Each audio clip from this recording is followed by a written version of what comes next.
90% of relationships fail because they lack communication. In today's video, I'm going to take you through how to rebuild your communication with your partner in 7 easy steps so that you can avoid a divorce, you can avoid falling out of love, and you can avoid them leaving you for someone younger. Let's go.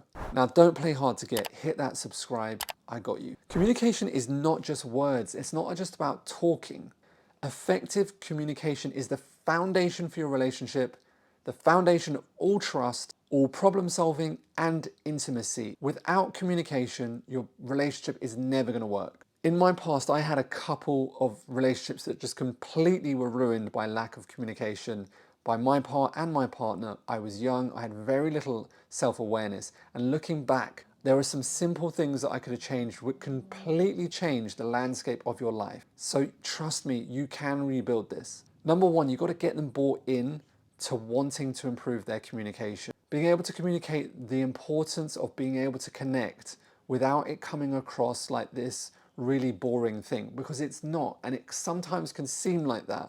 But it's a really exciting skill to be able to reconnect with someone. Like, I love confrontation. Within confrontation, you really learn a lot about your skills. Now, most people want to avoid confrontation, avoid trying to talk about their feelings because they don't feel safe or they haven't ever been taught that skill earlier on in life. This is going to change it for you. Number two, you've got to create the right space for this to occur. So sometimes if you're sitting down and you're breaching these new topics where some people feel attacked, you want to make sure you set the foundations of these conversations in a really light, playful tone. Take your partner for a walk, and so that it takes them out of the environment with all the kids and all the stress, etc. And you can start seeding the concept of improving and working on things together. Now, when you start talking to your partner about it, more often than not, they may feel like being attacked, or they may feel not good enough, etc. And so they might have a defense mechanism up in place. So it's important that we understand that, and we seed this concept slowly, gently, and in a fun way, without judgment, without guilt, without attacking, without any negative sorts of behaviors that have come with your arguments in the past. Three, you've got to understand what communication means to them. What does it mean for them to communicate their needs? Do they even know what their needs are? And so this is a quick journal process, but I want you to track down, what do you think their needs are, their values are? What do they need to be happy? Think about this as the Tamagotchi. I use this a lot as an example, but Tamagotchi, they need to eat a certain way, they need to sleep, they need to be looked after, and then they're happy. So imagine like my dog, for example, really simple. I've got to feed my dog at a certain time, I've got to walk my dog at a certain time, and I've got to play with them at a certain time. Human is no different. Their needs are just a little bit more varied. They need to be spoken to in a certain way. They need to be touched in a certain way.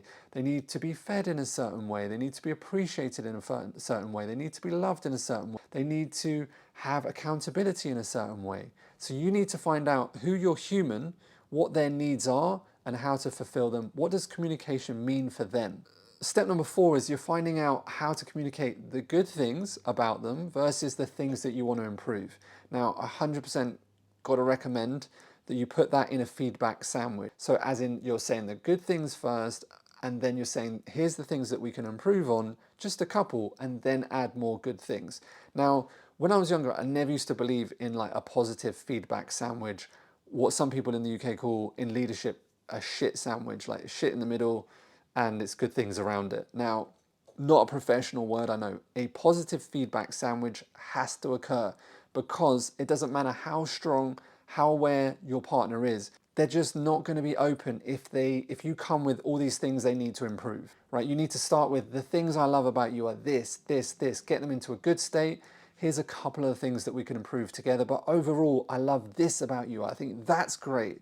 And it's really simple, all right? When someone's saying positive affirmations towards you, you drop your negativity. It's as simple as that. Positive affirmations creates bridges and not walls. You can't open someone up with, here's all the things that are wrong with you, and expect them to tolerate that, listen to that without getting defensive. Number five, you've got to set boundaries with the things that you want to improve. Now, each individual improvement comes with a boundary that must be in place. And then most often than not, when people set boundaries, then they feel guilty for the boundary. So within boundaries, you set it, you test it, and then you assess it. Does it, you set it, you test it, and then you assess it. All right, you set it, you just put it in to see how it works, assess it. If it's not, like, test it, it's a bit too hard, assess it, you remove that boundary. Every single behavior has different context that requires different boundaries. A big step in taking relationships to a whole different level is being able to say yes and no, and letting go of the guilt, because you can't say yes to everything, you can't say no to everything. You have to find equilibrium. 6, you've got to check in regularly so that you're assessing, how is this thing improving? Just like going to the gym, you have to weigh yourself every week if you want to acknowledge that there's been work that's been done or not done. If the work hasn't been done and you keep on recurring the same patterns, then of course we need to look and reassess the needs again, because there's something being missed. What's great about this process is that if something's not working, you just go back up again and redo it and come down again. 7, my final thoughts for you. Communication isn't just a simple fix. It takes time to really understand how to communicate effectively, to see where your flaws are.